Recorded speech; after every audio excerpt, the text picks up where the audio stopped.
بسم اللہ الرحمن الرحیم۔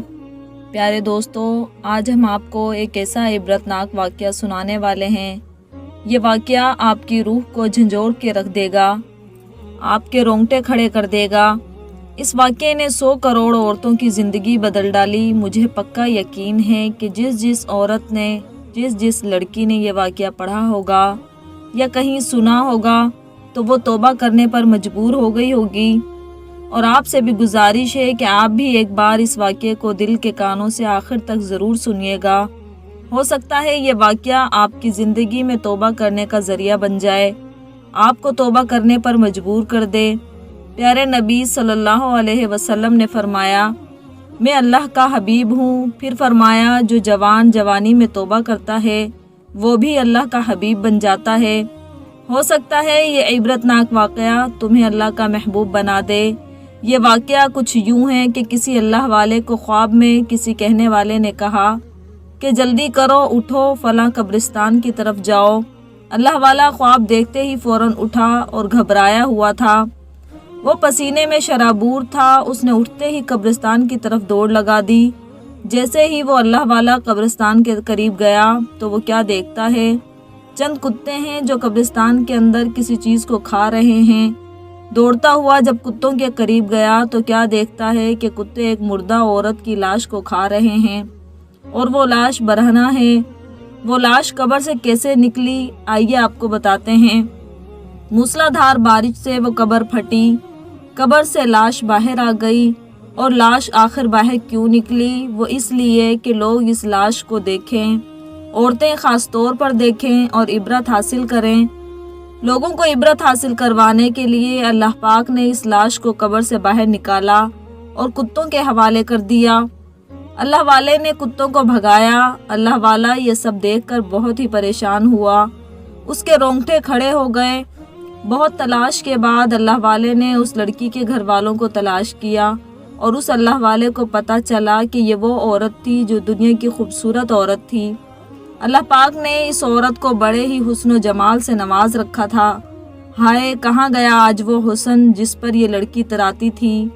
کہتی، میرے بال کتنے نرم و ملائم ہیں۔ اللہ اکبر۔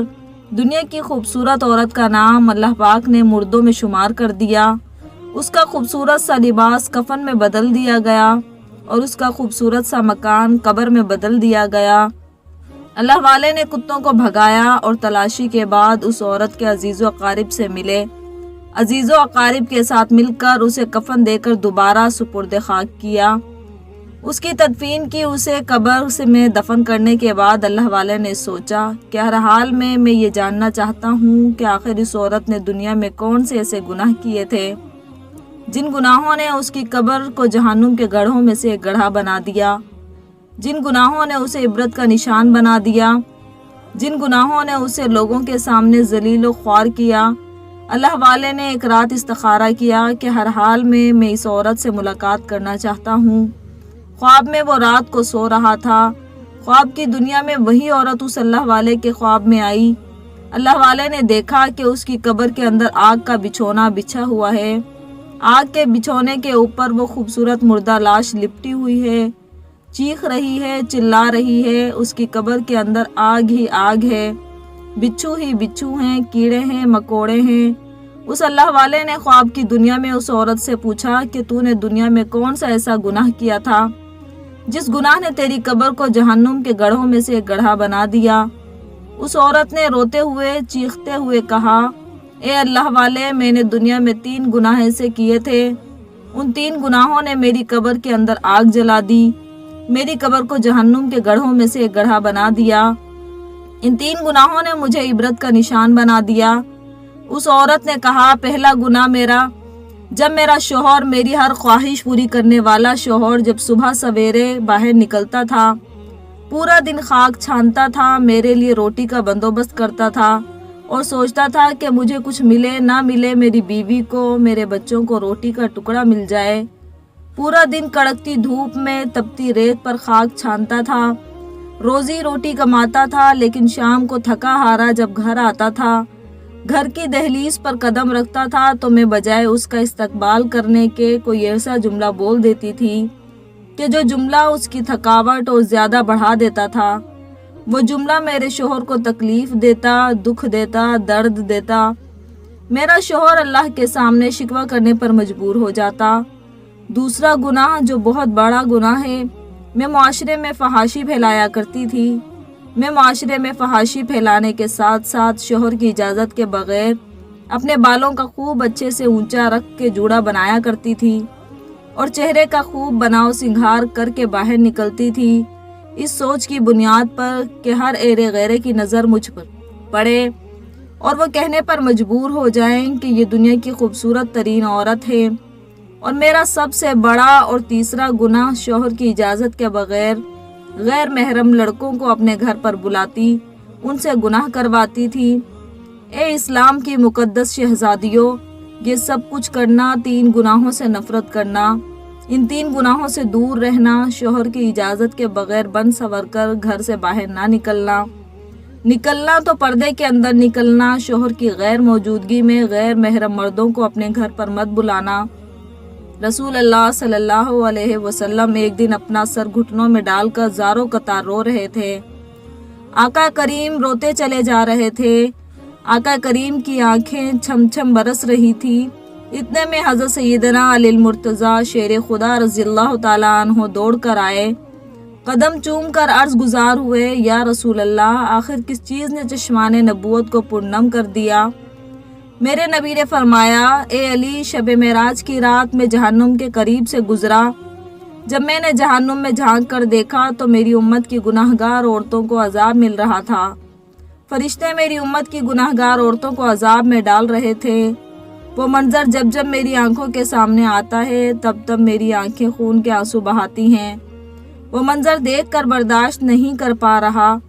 حضرت علی نے فرمایا، یا رسول اللہ، وہ کون سی عورتیں ہیں اور وہ دنیا میں کون سے ایسے گناہ کیا کرتی تھی؟ میرے نبی نے پہلی عورت کا حال بیان کرتے ہوئے ارشاد فرمایا، اے علی، جب میں نے جہنم میں پہلی عورت کو دیکھا تو اس حال میں دیکھا کہ فرشتے اس کے بالوں کے ذریعے بالوں سے پکڑ کر اسے جہنم کی آگ کے درمیان لٹکا رہے تھے اور اس عورت کا دماغ چولہے پر رکھی ہانڈی کی طرح پگھل رہا تھا۔ وہ عورت رو رہی تھی، چیخ رہی تھی۔ افسوس، وہ جس قدر زیادہ چیختی تھی، چلاتی تھی، فرشتے اتنا زیادہ اس پر عذاب مسلط کر دیتے تھے۔ میں نے جبرائیل علیہ السلام سے دریافت کیا کہ آخر یہ دنیا میں کون سے گناہ کرتی تھی؟ تو حضرت جبرائیل علیہ السلام نے کہا، یا رسول اللہ، یہ آپ کی امت کی وہ گناہگار عورت ہے جو خوب بناؤ سنگھار کر کے اپنے بالوں کا خوب اچھے سے جوڑا بنا کر گھر سے باہر نکلتی تھی، اس سوچ کی بنیاد پر کہ ہر ایرے غیرے کی اس پر نظر پڑے۔ یہ معاشرے میں بے حیائی پھیلایا کرتی تھی، یہ بے پردہ کر کے نکلتی تھی، یہ بالوں کو پردے میں چھپانا ہی نہیں چاہتی تھی۔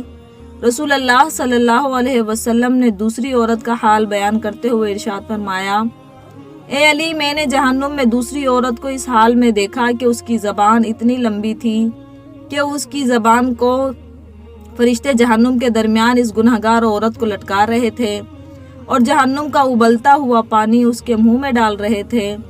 میں نے فرشتوں سے پوچھا، فرشتوں، اس نے کون سا ایسا گناہ کیا؟ تو جبرائیل نے کہا، یا رسول اللہ، یہ آپ کی امت کی وہ گنہگار عورت ہے، وہ بدکار عورت ہے جو اسی زبان سے ایسا جملہ بولتی تھی، جو جملہ اس کے شوہر کو تکلیف دیتا تھا، جو جملہ اس کے شوہر کو درد دیتا تھا، دکھ دیتا تھا۔ خدارا، میرے بھائیوں اور میری بہنوں، کسی کو اتنا مت ستاؤ، کسی کو اتنا مت رلاؤ، کسی کی آنکھوں سے آنسو مت نکالو۔ اگر وہ اللہ کے سامنے تمہارا نام لے کر رو پڑا تو یاد رکھنا تمہارے لیے بہت بڑا مسئلہ بن جائے گا، تم بہت بڑی مصیبت میں مبتلا ہو جاؤ گے۔ میرے نبی نے تیسری عورت کا حال بیان کرتے ہوئے ارشاد فرمایا کہ وہ اپنے ناخنوں سے اپنے چہرے کا گوشت نوچ نوچ کر کھا رہی تھی۔ میں نے جب دریافت کیا تو مجھے بتایا گیا، یا رسول اللہ صلی اللہ علیہ وسلم، یہ آپ کی امت کی وہ گناہگار عورت ہے جو شوہر کی اجازت کے بغیر خوب بناؤ سنگھار کر کے گھر سے باہر نکلتی، خوب بناؤ سنگھار کر کے شوہر کی غیر موجودگی میں غیر محرم مردوں کو اپنے گھر میں بلایا کرتی تھی، اس سے گناہ کروایا کرتی تھی۔ استغفر اللہ، یہ زندگی کے لمحے تمہارے لیے غنیمت ہیں، ان لمحوں میں اپنے رب کو راضی کرنے کی کوشش کرو۔ اپنی آخرت کا سامان اکٹھا کرو، کچھ کر لو، یہ دنیا فانی ہے، انہی لمحوں میں کچھ اکٹھا کر لو، معلوم نہیں پھر فرصت ملے نہ ملے، معلوم نہیں پھر یہ زندگی کے لمحے ملے نہ ملے۔ اللہ پاک ہم سب کو زندگی شان والی اور موت ایمان والی نصیب فرمائے، اور ہم سب کا ایمان پر خاتمہ نصیب فرمائے، آمین۔ پیارے دوستو، امید کرتی ہوں کہ آج کی یہ ویڈیو آپ کو بہت زیادہ پسند آئی ہوگی۔ مزید ایسی ایمان افروز ویڈیو دیکھنے کے لیے ہمارے چینل کو لائک اور سبسکرائب ضرور کریں، تاکہ ہر نئی آنے والی ویڈیو کا نوٹیفیکیشن آپ کو ملتا رہے۔ اللہ حافظ۔